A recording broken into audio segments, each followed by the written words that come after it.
Hello students, तो आज मैं आप लोग को बताने वाला हूँ हॉसनर्स रेशियो के बारे में।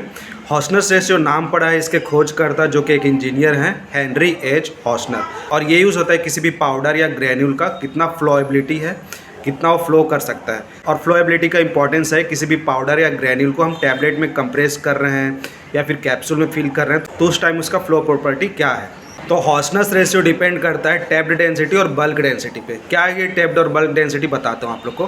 टैप्ड डेंसिटी का मतलब है किसी भी पाउडर या ग्रेनुल को अगर हम लोग किसी वेसल्स पे लिया और उसको टैप करने लगे, मतलब नीचे ऐसे करने लगे, सेट करने लगे, उसको मैकेनिकली कर रहे हैं या फिर हम लोग मैनुअली कर रहे हैं या वाइब्रेट कर रहे हैं, तो उसका क्या होगा, कंपैक्ट हो जाएगा ना, वो नीचे दबते जाएगा, तो उसका जो डेंसिटी वो बढ़ जाएगा क्योंकि वॉल्यूम कम होगा। वॉल्यूम इन्वर्सली प्रोपोर्शनल होता है डेंसिटी से, तो वॉल्यूम कम हुआ तो उसका डेंसिटी बढ़ जाएगा। और बल्क डेंसिटी क्या है, अगर कोई पाउडर या ग्रेनुल लूजली पैक है, ठीक है, उसको हम लोग डायरेक्ट उसका मेज़र कर रहे हैं डेंसिटी, तो उसको हम लोग बल्क डेंसिटी बोलेंगे। तो बल्क डेंसिटी हमेशा कम रहता है टैप्ड डेंसिटी से, क्योंकि बल्क डेंसिटी में वॉल्यूम ज़्यादा लेगा, होगा कि नहीं। और वॉल्यूम जैसे मैंने बोला इन्वर्सली प्रोपोर्शनल होता है डेंसिटी के। तो ये तो हो गया टैप्ड डेंसिटी और बल्क डेंसिटी। अब हम समझ लेते हैं हॉसनर्स रेशियो पे इसका क्या इंपैक्ट है। तो हॉसनर्स रेशियो का भैया फॉर्मूला ही है tapped density upon bulk density. इसको याद रखना, टी अपॉन बी, ठीक है। टीबी याद रखना, ट्यूबरक्लोसिस ऐसे याद रख लेना, तो आपको याद रहेगा टीबी से। तो tapped density upon bulk density होता है वही है हॉसनर्स रेशियो। और हॉसनर्स रेशियो जितना कम है उतना अच्छा है हमारे लिए, क्योंकि उतना अच्छा पाउडर का या फिर ग्रेन्यूल का फ्लोएबिलिटी रहेगा।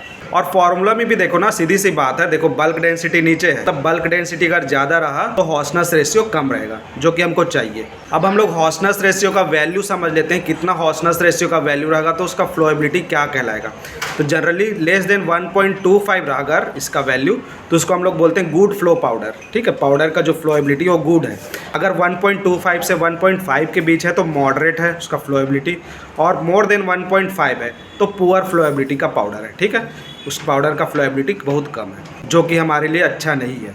हम पाउडर या ग्रेन्यूल का फ्लोएबिलिटी और भी अलग तरीके से जान सकते हैं, जैसे कार्स इंडेक्स, जिसे हम लोग कंप्रेसिबिलिटी इंडेक्स बोलते हैं, ठीक है। और उसी प्रकार एंगल ऑफ रिपोज से भी हम लोग ये पता कर सकते हैं। तो ये अदर मेथड्स है, उसके बारे में मैं बाद में बताऊंगा आप लोग को। So this is all about Hausner's ratio. Meet you soon on the next video. Till then thanks for the watching. Thank you.